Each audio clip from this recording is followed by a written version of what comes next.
All right, welcome everyone. We're Semblance of Sanity. I'm Caleb. I'm Jacob. And we're here for Kill a Kill, Episode 2. Oh, I love this show. Craziness. This is the madness. I love it.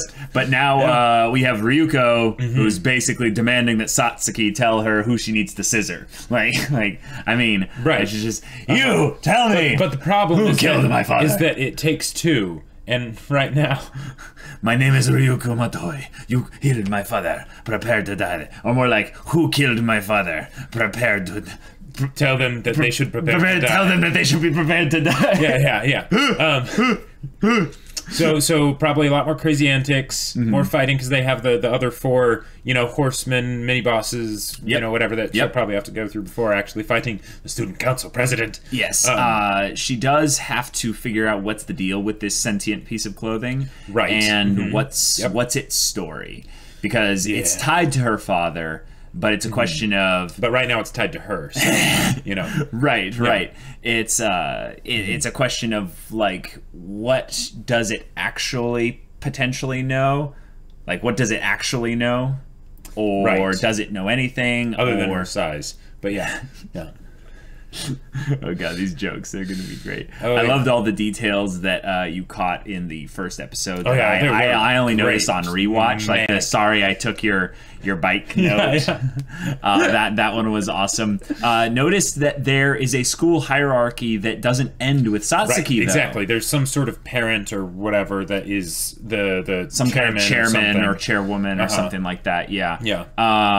But a few frames, we see that it is definitely a Blue scissor. A blue scissor. So Yeah. maybe that's like a big clue, or it's kind of interesting. Then why would you have a red and blue scissor? Player 1, player 2, who knows? Sure. I'm just trying to see if I can understand the symbolism stuff. But yeah, guys, this is a fun show, and we're excited. So without further ado, let's get into it. All right, guys, we're going to start the episode in 5, 4, 3, 2, 1, now.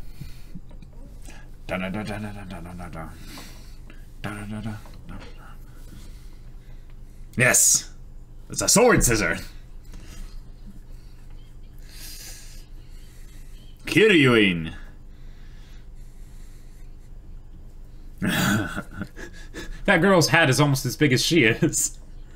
This is true. But that is quite a contradiction,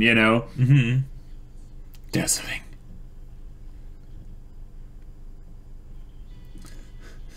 They show the names so quickly, though. It's like I can't actually read them.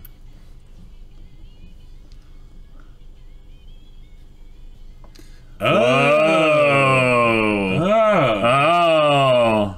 It's, Gurren Lagann vibes from that right there. I wonder why. So it's an identity.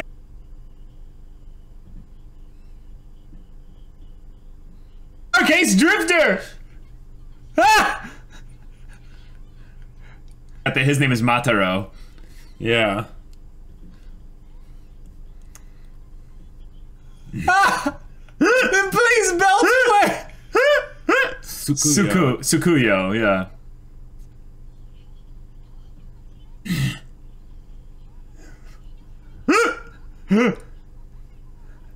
Non-poisonous ingredients only.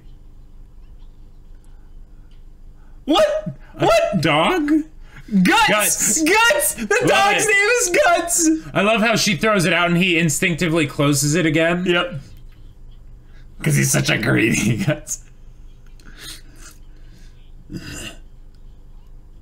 Ah! Maka!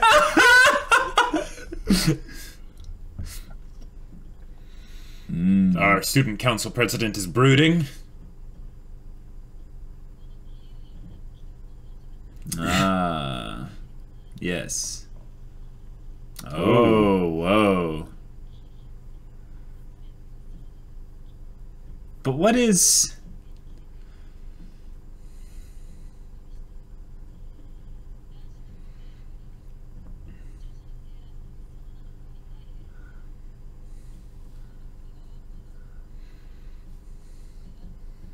Okay.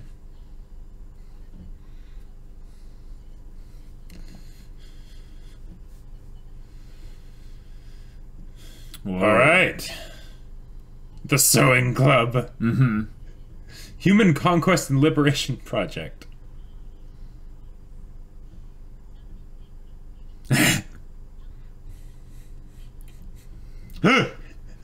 This is amazing. Yeah.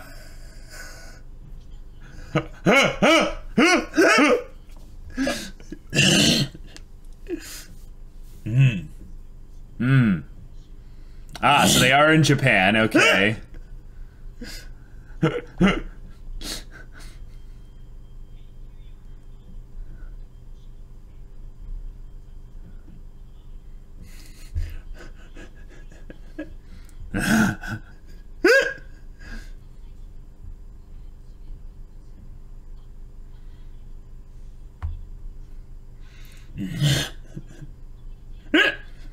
Excellent.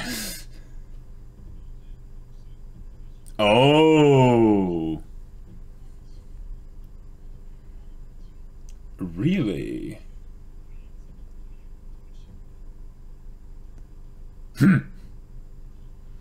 This sword, though. This sword. Yeah.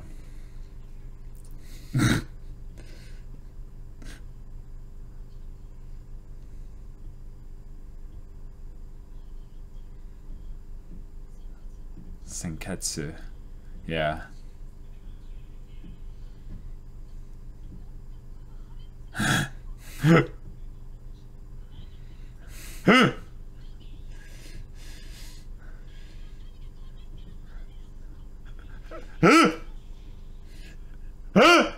So when she realizes the strength that she has. Ah, that's right. That's where the bleeding came from.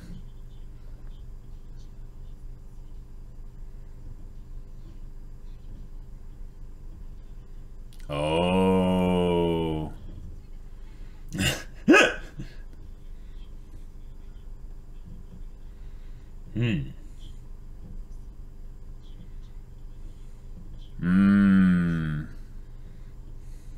I feel like this is a show about awakening to your identity.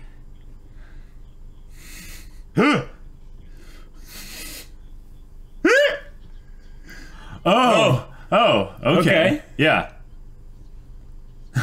the progressive description. Uh-huh. Okay, made by the father. All right.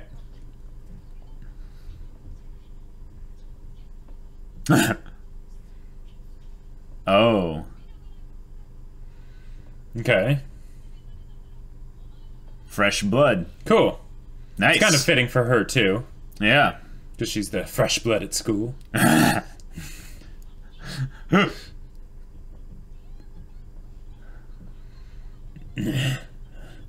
Oh, wow. You have a habit of this, I'm guessing, Mako. Wait, was that a random cat, like, humping another cat? Like, I don't know. That was really random. Okay, yeah.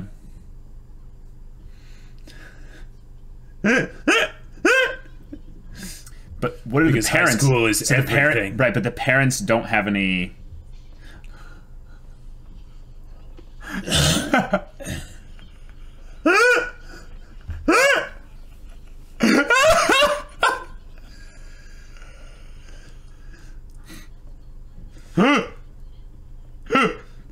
Yes, we are the tennis club.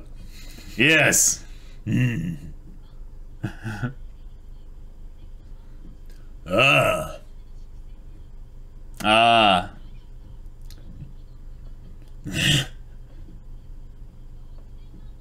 The 110 million cannonball serve.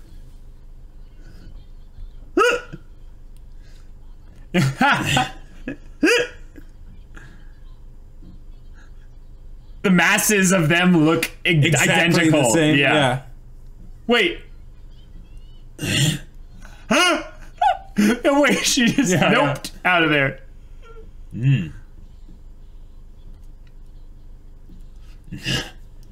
Yes.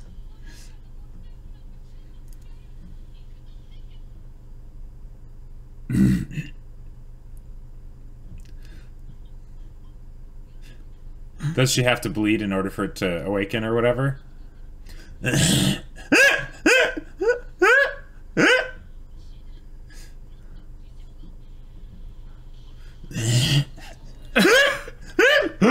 It's the most rapid fire.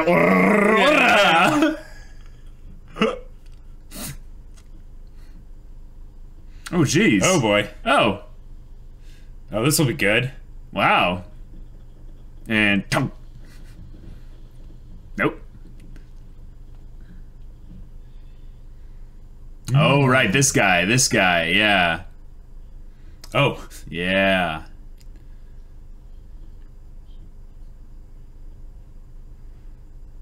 Yeah, this is the guy we think is probably her dad's brother or something, but right. He's a bit too young now that we think about that the dad was pretty old. Right.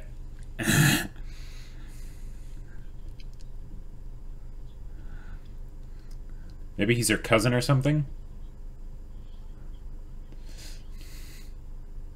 Oh my gosh.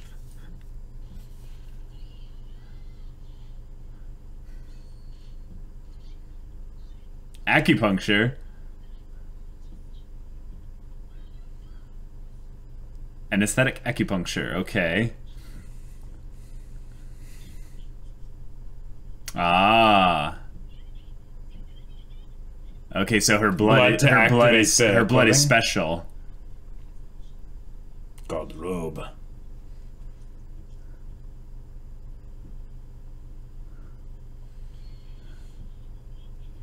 Huh.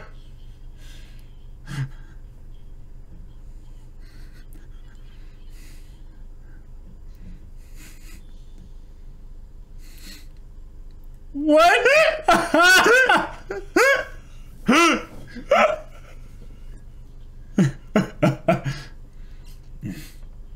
What?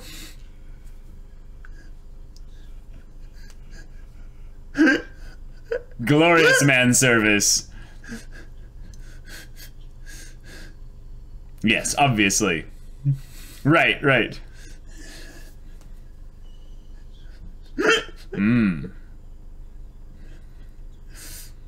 That's right.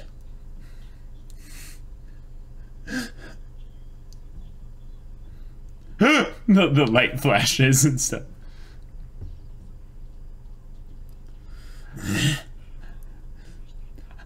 Crimson glove. Okay. So it like scratches her knuckles or something. Something like that. You know what's funny is that would technically mean that she wouldn't have to worry about activating it if she was on her period. Oh my gosh. I mean...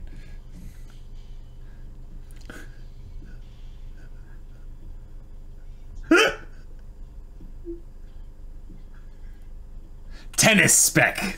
Oh yes. Yes, that's right.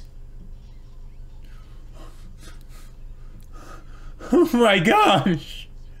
It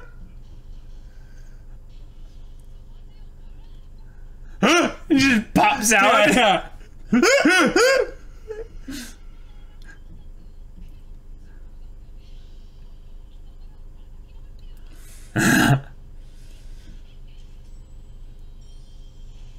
Whoa! Whoa! That transformation! What the heck?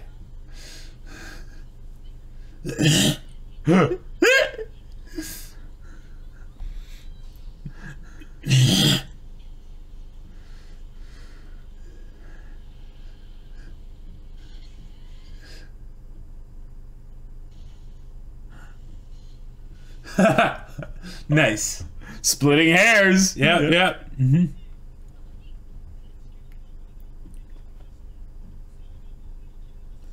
Oh.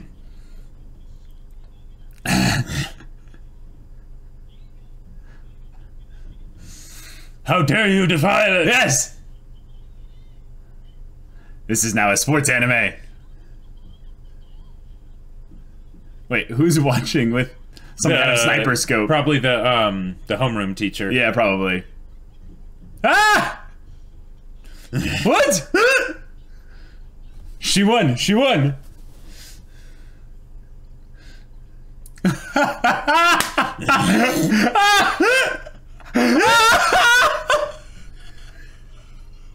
Yes, it does. Yes, it does. Well said, Mako. Right.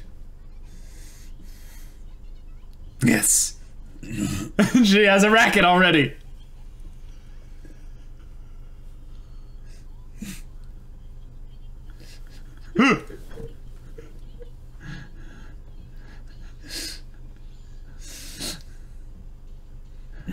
Oh my god, this OT and just Mako, it is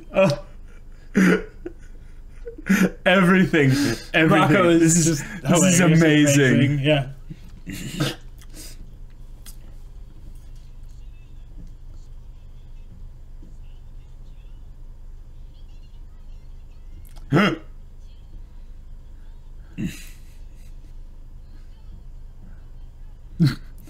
Does she know the rules of tennis?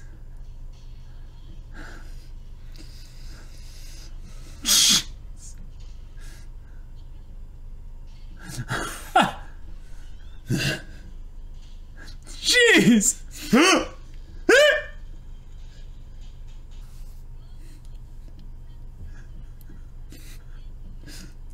Tennis back athleticism What if she just fought with like, star ultimate uniform? Her scissor sword, but like hit it on the flat end?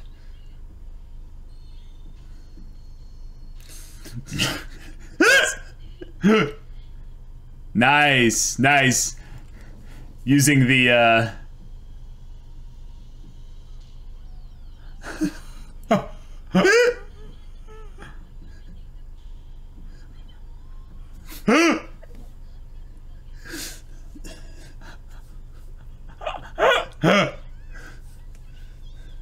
she's like, oh, she's gonna make one out of her own clothes. Watch. She destroyed the ball, like, instantly. No, she destroyed the... I think she hit the middle point. Gosh.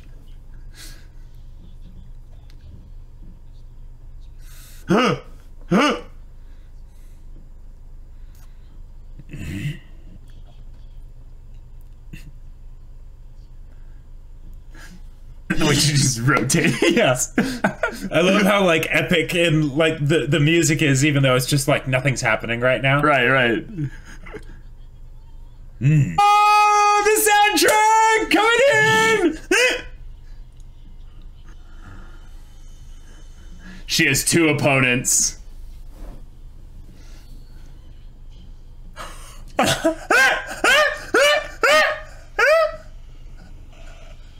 Oh! Oh! Oh my gosh!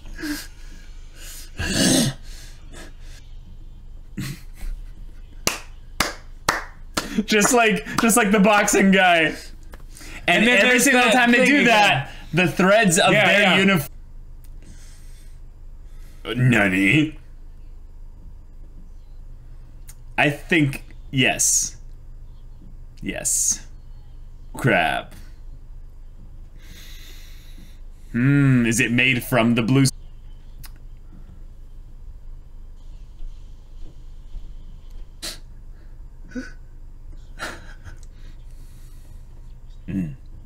With a sumo club instead. Nice.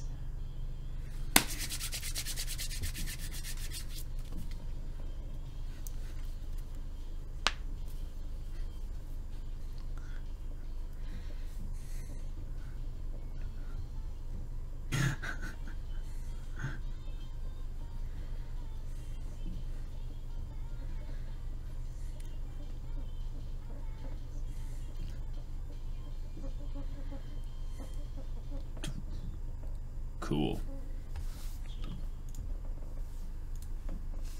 There's a lot to take in this episode, but it was notably slower than the previous one, so we will be able to at least somewhat make sense of it.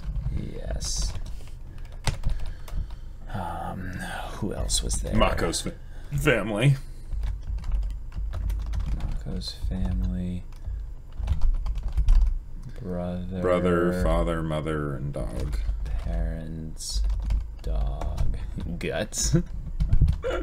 Yeah.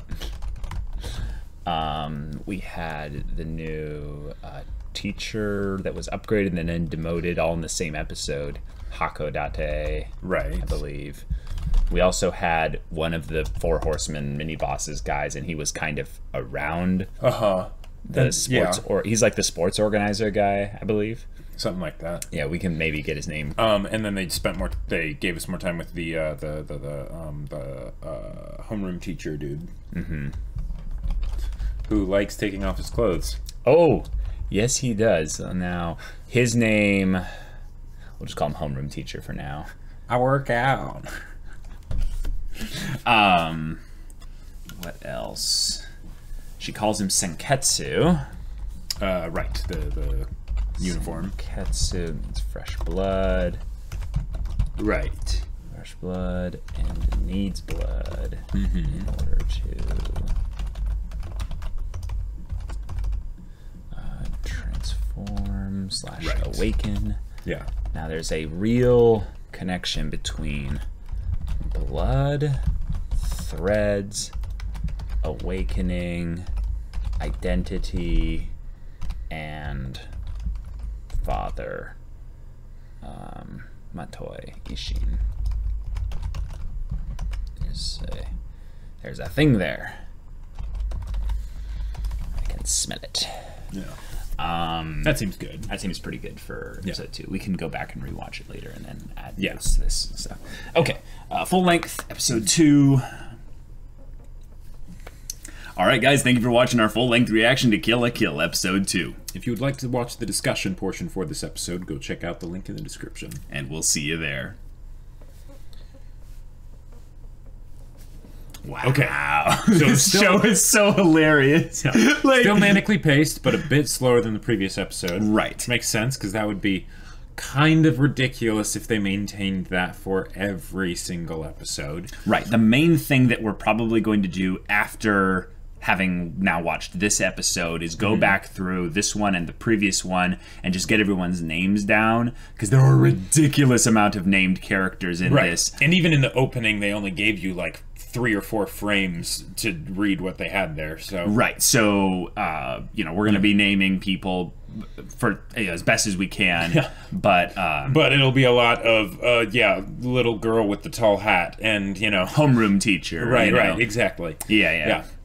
So, big things I would say this episode is we're going to be talking a little bit about the obvious connection now between Satsuki and Ryuko, as they're being set up to be proper rival / protagonist antagonist. Right. And also potentially Satsuki knowing a lot more about kind of just this whole world story and everything. She knows about the god robe and all that stuff, and she made a weapon specifically for cutting a god robe, which means she probably predicted that she would have to fight against someone with a god robe. Yeah, or potentially she was there when when Ryuko's father was killed. Yes.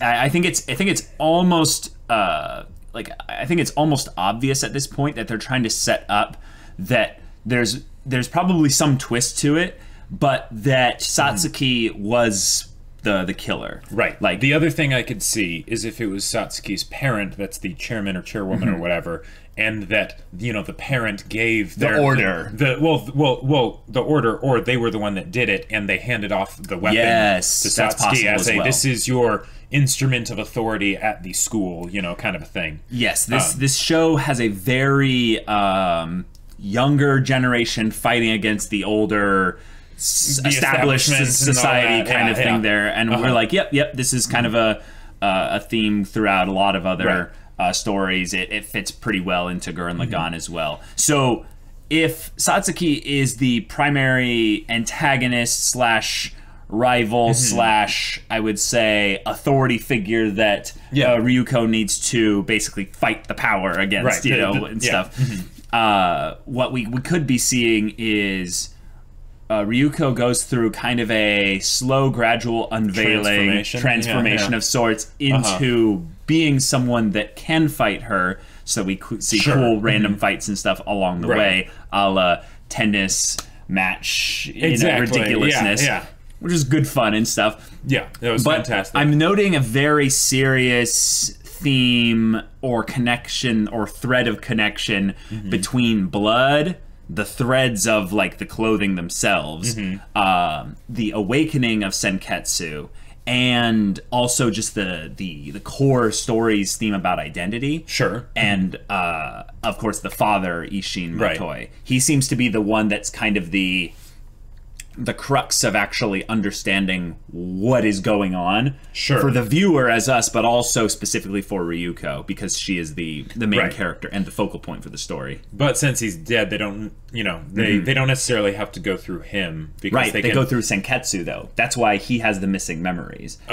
Sure. He's the last one, at least, that we know of, other than maybe the homeroom teacher. For some reason, I think I've kind of ironed it in my head that the homeroom teacher is someone that probably knows a fair amount. Right, because he's the only person that knows about the whole idea of the god robes, other than Satsuki.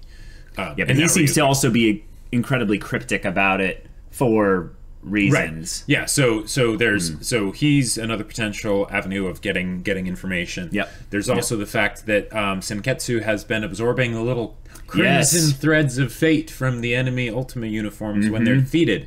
Yep. So that could have something there. That's the kind of thing where I would think it's some kind of like absorbing their power kind of a thing, you know. So it's awakening XP that they're gaining, whatever, that's prepping for, you know, the fight with Satsuki. It's probably the reason why it's actually a god robe, is that it's some kind of clothing related thing that all the other ones are based off of. Because if you think about how the whole thing is a hierarchy structure, and the uniforms get better as you go up, one of the things that, you know, might be the case with why they said that Satsuki doesn't wear an Ultima uniform is because she has a god robe. Yes. And all of the other uniforms are based upon maybe like they draw one thread from a god robe, and that gives them just a taste of the power. And it's basically just however many threads of god robe they have in it is how strong they get. Yeah, that could be it. Because like that almost gives me a vibe of like the in Harry Potter, like the cores for the wands. You know. And when they defeat them, they're basically reclaiming that you know, essence of possibility or whatever that back from the clothes, and then, you know, reintegrating it into the suits, into the god robe, making it more powerful, etc., etc. But the connection also with awakening and identity is that Senketsu is getting stronger, so therefore he's going to have some kind of progression and stuff as well. And he's specifically feeding off of Ryuko. That was one of the big things they brought up here, is that her blood. Is that it was because they showed in the first episode that it was her blood that woke it up. But in this episode they established the idea that it specifically was feeding off of her blood in order to continue functioning and things like that in a vampiric sort of effect, right? So it's possible that like it's that basically the same thing that allows it to do that for her is it's connected to how it like is absorbing things from the Ultima uniforms. But possibly, yeah. Well, I'm just saying that there's a connection between the blood and the threads, and it gives me a very Gurren Lagann Helix DNA spiral races kind of vibe. Yeah. And there's this whole theme of awakening and identity being mixed in with that, so that as Senketsu probably, this is just a guess, probably gets more blood, more threads, awakens more, has more fights, and all these things, he's probably going to remember more things. Okay, that's just my that's my assumption at this point. Right? Yeah, they could go the avenue of him getting stronger. They could go the avenue of him remembering more things. They could do something else. They could do a combination of all of them. You know, okay. There were a lot of funny bits though in this episode. Let's talk about those. So Mako was amazing. Mako is my favorite character of all of them. Like I love Ryuko, I love Satsuki, I love all these other ridiculous characters, but Mako is just Mako's pretty great. Wonderful. Mako's pretty great. I don't think she'll end up being my favorite character, but as far probably as, not. But as far as ways to like, okay, because she fulfills two roles. Oh, many, yes. Like and probably more two than main two roles, but two main roles. One is that she's the expositor. Yep. Right? And she does that. She does that very well because she brings energy and all that stuff. So it's just all zany and it's great. Right. The other one is that she's the hype man. Oh my gosh. Hype girl in this case, right? She hyped up Ryuko so hard for that tennis match. Yeah. That was amazing. Repetitive as well. Oh, yeah. She used the same verbiage like 3 times, sometimes in the same sentence, just because to be like, that will make it work. That will make it all work. And like, and then the other one is that she seems to be the damsel in distress, basically. The normal person that constantly is getting, kidnapped, captured, whatever. That is the opportunity for Ryuko to step in and basically saved by the princess. Yeah, exactly. Right. Get the girl. Because one of the things that we have here is that Ryuko has a reason to go after Satsuki because of the connection to her father, but she doesn't really have a reason to go after the other people at the school. So by having Mako there, that's a great way to have each individual fight have meaning rather than just this is a stepping stone to get to the student council president. Right. The other characters that are the mini bosses before Satsuki basically aren't just roadblocks. Exactly. They have their own conflicts that indirectly tie back to Ryuko through Mako. As silly as the conflicts are. Absolutely silly and ridiculous. Yeah, but they make it work. Now the other bit of comedy that I think we really got this episode was with the homeroom teacher. Oh yes, and he seems to have a very particular level of confidence in himself and his body. See, he switched kind of between personalities a little bit well. He's like, and then he's all like, right. And I love how he's like there's really no reason for it. Like just. Oh, I'm talking about stuff, and as a way to, I guess, make you pay attention more, that's true. I'm going to start taking off my clothes, I love the way he took off the tie, through one side of the collar and unraveled through. There's something in style that I think this show is going for. Now that I've seen 2 episodes, they really kind of want you to get the vibe of how confident every character is. This is something that I find to be very interesting in how presentation-wise everything is done. There are only a few moments where you see characters with a lack of confidence. And most of the time, actually, it's Ryuko. Most of the time, it's Ryuko. Exactly. Even Mako, in the situations that she's in, she never really loses confidence. She never really loses her way. And it always seems to be with Ryuko around the subject of her being exposed, like physically. Sure. And it's just like, hey, get away. Right. Yeah. There's the classic, baka hentai, all that stuff, and then a solid sock to the jaw. But the story has in its just visual presentation a very big element of people wearing clothes that are just naturally revealing. All across the board. Well, and it's not just the idea of the clothes being naturally revealing. It's the idea of the clothes basically having an identity that is put upon the person. Yes. Because they talked about that with the Ultima uniforms, of the idea of them being military and all that stuff. And it's the demonstration of the school's power over them and all that stuff. And the fact that, they are going to conquer Japan, this high school. In some ways, stripping the students of any potential for individual identity, because it showcases in a lot of the shots how similar all of the other students look, because they wear the exact same uniforms. Which is funny, because it's a way to sort of meta poke at their own way to save budget by having there be just nameless, faceless, people. Well, that's just an anime trope too. Just, but can you spot the MC? Well, yeah. But even with the background characters, they won't even have them be separate models. They'll basically all just be in a line, and they'll just move the line of them into place, right? But I mean, come on, this show spares no expense when it comes to animation budget. Yeah, absolutely. But the thing is that when they do things that are basically, taking budget from this part of the screen even and putting it over here, they do it in a very intentional way that allows for some great laughs, because it fits with the overall dynamic and theme of the show, which just works out, and it works nicely. But when it comes to things like fan service, it also is okay, no, they're in tune with the pulse of the idea that, when you are going to be communicating something that might not be as exciting as it could be for the audience. Oh, yeah. Just throw some fan service in there, or ridiculous antics, or whatever. Like it doesn't even have to be fan service. Just like when Mako is like talking to Ryuko and saying like, "Oh yeah, my parents want you to stay with us," and she keeps on getting hit with the tennis balls. Yes! But she keeps on talking, right? Her face just slowly just swelling up, and you haven't even seen who or what is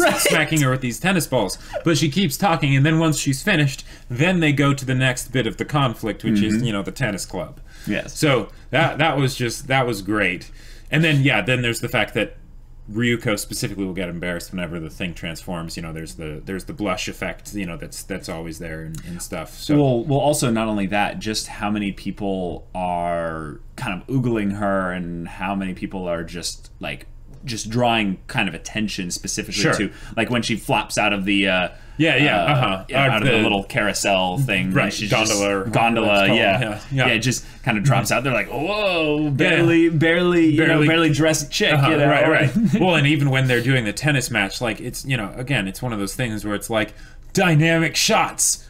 Dynamic. How much the show is wanting us to pay attention to Ryuko's being the only person really that lacks kind of specific confidence when it comes to this kind of part of the show. So I just think that's kind of interesting. A big part of the story that I thought was kind of an endearing thing to help us appreciate Mako even more was showcasing her family. Oh yeah, and her family is one that we barely got any time to just kind of get introduced to them and stuff, and they gave us the names and stuff, just bam, right, and it's like, okay, yes, I get that's the name, and I think Mataro was the brother, I believe so, and I don't remember the parents' name. The dog's name was Guts. The dog's name was Guts. He's greedy Guts. Yeah, and I have no words. I have no words. I love this, but I'm curious whether the father's introduction was supposed to be something perverted or a miscommunication of him trying to do some sort of like tending to her as a doctor, but they didn't really show which one it was. So I almost think it doesn't matter. It's just sort of like, okay, don't think about that. But it's also maybe a thing of he's not the greatest doctor. Well, right, yeah. I mean, they said he has his malpractice issues. Right, yeah, killing more people than he saved, But at least the food that the family serves is not poison. That's true. Even if they don't know what it is. I do think it's another call to the hierarchical society of sorts where... Oh, the fact that they are eating crap, whereas Satsuki is like sipping tea from her throne as the student council president with her butler attending her and all that stuff. Does Mako decide by her efforts in school the financial status of her entire family? Like, am I interpreting that wrong? Possibly. Because one of the things that I think that they might be doing here that's really hilarious, but it's also pretty interesting, is that the kids might be the ones, the people enrolled in this school might be determined as breadwinners, and also the ones that hold the status power of their nuclear family. Right. And that might be why her brother is a, delinquent and stuff. Sure. Is that he has no way to up their situation anyway. So maybe he sees the futility. Not until he's in high school. Right, exactly. So he sees the futility of compulsory education until he reaches the magical age of 15. And then, because as we know, nothing outside of high school exists. Exactly. Before high school, there's nothing. After high school, there's nothing. Nope. And that's why this whole society is so based funny. around a high school. It's a high school, Yep. And I love how... One of my favorite things from this episode was all the times they talked very seriously with Satsuki and other people about how they were going to expand the school's influence by conquering other schools in other areas of Japan, by having their clubs do interleague, competitions, blah blah, and we shall crush them, and by doing so, we shall bring all of Japan. What did they call them? Those Ursing Hicks up north. I was like, oh my gosh, this show, oh my gosh, this is so good. the verbiage and the tenacity with which they spoke about this was pretty amazing. But I always love how they throw titles around. Like the titles of the uniforms, the bombastic adjectives they add to all these things there. Yeah, but, no star and all that. Yeah. But also, I love how it's contrasted with the cold, callous, just, I would say, almost just unwavering stature of Satsuki. She seems to be the one that never breaks character. Whereas every other character in this show has their moment where they'll shift, dramatically. Right, whether it's because Satsuki suddenly showed up and they're like, oh, Satsuki's here. Or, yeah. But, like, the last time we saw her speak with, like, her eyebrows even furrowed or something like that was when she was making her speech about... peace is a lie. There's only passion. Through passion we gain strength. And I was just like, all right. Dark Lord Satsuki, here we go. We got some... I mean, it wasn't straight up this Sith code, but it reminded me of Lelouch's father in Code Geass. Right, because... Inequality! Is equality. Or equality is a lie. Equality is a lie. Right. Whereas in this it was like freedom control is freedom. Control is freedom, and something else I can't remember. But yeah, I'll go back and rewatch it again. Yeah, but this was a crazy episode. It also was a backstory episode because naturally they're like, okay, that first episode was crazy. We need to do a little bit more explaining. Context. So they went back and showed Ryuko's interactions with Senketsu and her naming Senketsu, and all of that jazz. So now that Ryuko has defeated one generic new, next club person at the school. I mean, she's defeated. Yeah, she's defeated an additional one. Yeah. But the one for the episode 1, that's sort of like the start of everything, right? But for a new episode that is not the introduction to have that happen again. Yeah. At what point do you think she will start fighting the actual 4 horsemen? Oh, I give it a little bit more time. Yeah, because I feel like this show has a very shonen kind of progression of sorts where it'll be a little bit more knowledge, a little bit more world building, a little bit more backstory, a little bit more character development, and the enemies will constantly creep up in power level, and it will be a little bit of time before she fights those 4. Because the connection I'm seeing is that in Gurren Lagann there were also 4 generals, horsemen of the apocalypse or whatever, that needed to be fought. But the thing is that they weren't actually the true opponents, right? Because they were all to get to Lord Genome, but then even after Lord Genome there was a whole bunch of other stuff that happened. Now, I don't know how much they are basically porting over Gurren Lagann for this, but it seems to be a fair amount. It seems to be a lot. Right, and then just trying to dial up the extremity of everything, right? They're just how whack and fast-paced and everything it is. So I wouldn't be surprised if they got through those 4 faster than the 4 generals in Gurren Lagann. Oh, okay. Okay. Well, if they do that, then the mystery elements of this show are way more important than the fighting elements. And that means that these types of mysteries are just the beginning. That's true. Yeah. So I like how that could go. But that would mean they'd have to introduce a lot more. Right. And I think in order to do that, this show would have to go a bit beyond this city. Yeah. And Gurren Lagann had a built-in mechanic as to how that was going to happen. This one seems to be more personal, actually. I think that's maybe something that they're trying to recapture in some ways, is the growth potential of Ryuko? No, in Gurren Lagann. Oh, Simone. Simone, thank you. For some reason, I can only think of Kamina's name. But kind of recapture that growth of someone becoming who they're meant to be. Right. And finding doubling down in that for Ryuko by having her basically be, a very specific one-note character in the beginning. And really start to, I say, flesh that out. And because they have plenty of mysteries and stuff in here, they can absolutely focus on that without you know, and basically there's time that can be spent on that doesn't need to be spent on fights. Whereas like in Gurren Lagann, they spent a lot of the earlier episodes rather than focusing on, say, the 4 generals. I mean, I don't think he even knew about the 4 generals at that point. It was just of basically increasing the cast of characters. Yes. But this show is doing that too. And it is doing that. Yeah. You could say that this was the introductory episode for like the homeroom teacher, since we didn't really know anything about him before. He just kind of looked from the sideline all right. We just knew that he was some sort of mysterious figure, but now he's actually gotten a little bit of screen time. Right. So they could continue to do that, but I get the feeling they're not going to, at least not in the same way that Gurren Lagann did. Well, he's the mentor figure right now.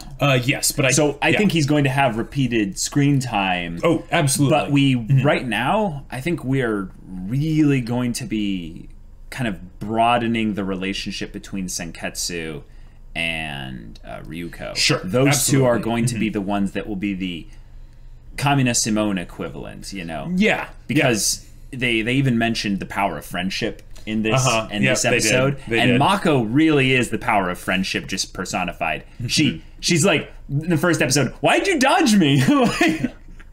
But then in this episode, she's hyping up someone she just met like the other day. Right. She's risking a lot, doing this whole thing here.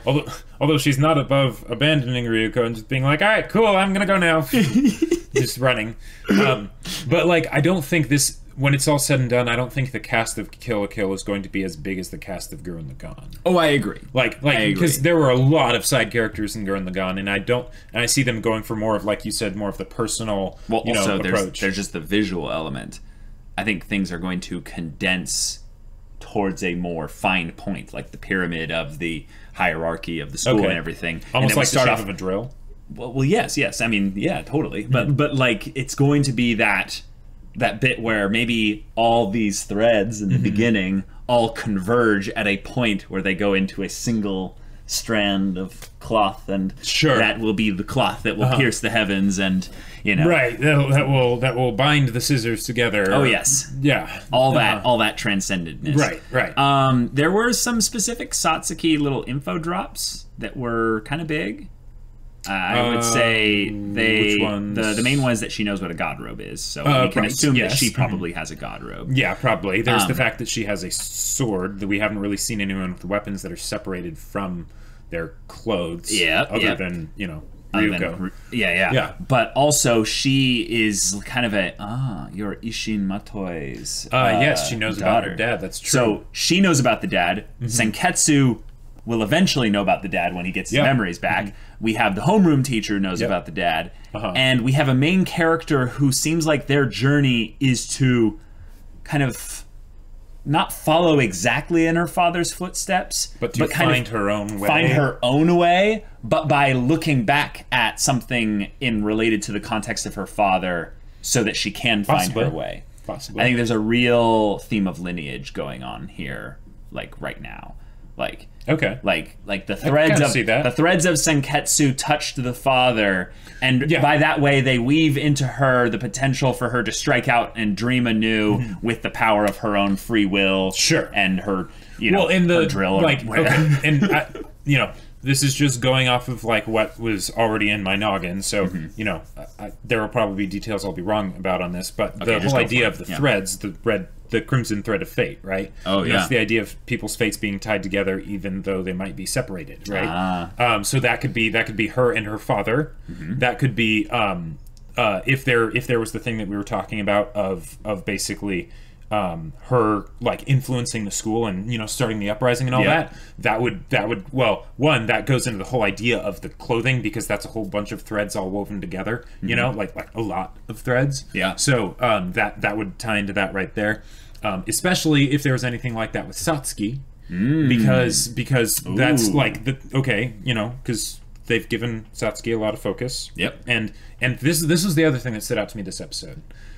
Satsuki didn't seem to really have much of a problem with Ryuko. Oh, no. She seemed to be more curious about Ryuko. She seemed in some ways to kind of just like, this is another thing go. Yeah, this is another show that I'm hating. I'm drawing this connection to, but in the same way that Aizen from Bleach kind of fostered the development of Ichigo, I think that in some way Satsuki is doing a similar thing.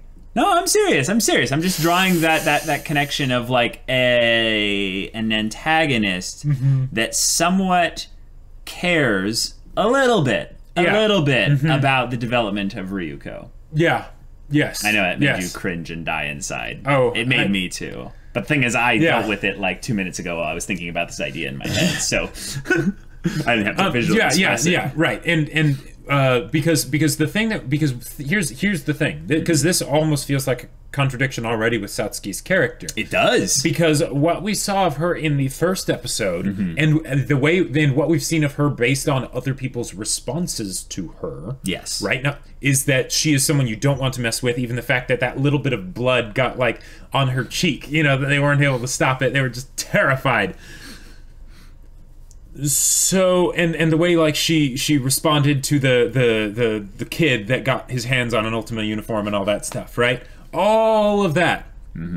We would think she would respond more or less in kind to Ryuko, but she hasn't. And the only reason she hasn't that we've seen as an explanation for it is because Ryuko has a god robe, and she's curious. She's like, okay, you have a god robe, and you're the daughter of Isshin. I think it's both. I think it's the god robe, and it's that she's connected to Isshin Matoi, which makes me think that if we were to basically look at the arc of Satsuki, is that I'm not exactly sure what it would be, but it doesn't seem like it's going to be the thing of, oh, she absolutely hates Ryuko, and that causes there to be like, you know, even crazier like antagonist protagonist conflict, you know, kind of a thing, and until it all comes to a head or whatever. And it doesn't seem to be like the kind of thing where there's some kind of like admiration of Ryuko, you know, like this person is, you know, trying to you know, carve out their own way, right? It more seems to be something else tied to her past, or you know, or whatever. It could be a little bit of guilt, because let's say that Satsuki did end up killing her father, and then she sees the daughter, and the daughter maybe reminds her of maybe someone like her, someone with that kind of that just confidence, unwavering, and just going after what she wants and stuff. And she's like, you know, that sucks, because I think in some ways I kind of made this girl by like killing her father and stuff. Sure. And it could also be a thing of like, it's too bad she's not on our side. And yeah, maybe it's like, that. Maybe it's also she's trying to slowly but surely be like, yeah, I'll let her. I can afford to lose about 100 of these random nobodies. Yeah, I'll and then when she gets up to my level and stuff, I'll make her an offer. So, you know, putting her to the test, right? See if there's a point that she can be controlled, possibly, because control is freedom, or whatever it was that they said. You know, freedom is control. Wait a minute. Actually, that's. I think it was. I think she always started with the positive thing and shifted it in her speech to the negative thing. Yeah, something like that. But one of the things that could be really interesting here is you're talking about the threads of fate or what have you. Maybe in some ways, I'm not going to mention his name that starts with an A about going all according to Keikaku or whatever, but I kind of see her as a little bit of an Olivier Armstrong, in that she does have the same pose. There is a little bit. Episode. Yeah, we did. I think there is a little bit of admiration in the respecting of the strength. Okay. And maybe she sees the strength independently of God Robe or Isshin Matoi connection. Sure. Or she's wanting to see if it's something independent. Right. And that's why she's letting them test her, because she's like, okay, she has a God Robe, so there's going to be aspects of it that's because of that. Right. But is there something deeper? You know? Right. Is there anything special about her as or a is it person? Just the clothing? And that's why I think in some ways, I'm just using the word away here, Satsuki is going to be an instrumental step in Ryuko finding her way. Okay. And it's not even that she has to be the end or the middle or any kind of specific milestone within it. But it's the struggle in and of itself. It's the struggle within and of itself, yeah. Okay. I like it. Yeah. I love right now, just in what we have thus far, just how different Satsuki and Ryuko are set up to be from everything else in the world. It's to basically showcase them as rivals, and they're like, I see the world in a different way, but it's not the same way as you see it, so we must be rivals, you know? You have Ryuko, you have Satsuki, and you have Mako. Is that Mako's like friendship boner for Ryuko? The thong just sure, yeah. Mako is basically that. She is just a gigantic friendship boner. She's just and excitement, and yet she is so ridiculous. And I love everything from like how she will showcase freakish strength and like rip. Mako is the one that killed her father. Nani? As a hit on behalf of the school. No, but the problem is, Jacob. She ended up leaving. Right. You know, there was a witness. That's the issue, right? Victory. My clothes are broken. Are sewn. I mean, that's the other thing. We saw the OP. Yes. And the OP had a lot of visual and like schism. Right. It almost seemed like they were basically saying we're going to get at the internals of the person, right? And strip away the facade, you know. Or strip away anything that would be is having the world tear at her for the wrong intentions to where she can be a truly confident person regardless of how vulnerable she is. Women, right? It's awesome. It is awesome. But here's the thing. What if they could end up going the avenue of she basically is not allowing herself to be vulnerable. Aspect of the clothes is the idea of basically when you are vulnerable in ways that other people aren't willing to be, that they could be trying to tear you down and all that. Sort of have there be a sort of reason for the fan service beyond like just we can get so much out of this very fan service heavy show is pretty spectacular. Yeah, how would we hope that works? Yeah. All right, guys. Well, this is a fantastic episode. If you want to see the next episode's reaction right now, go check out the link in the description below for our Patreon. You can get an early access there. You can watch full-length reactions there. And all this comes with Discord access, where you can chat with us about stories, non-spoilery Kill la Kill stuff. We're doing you all next time.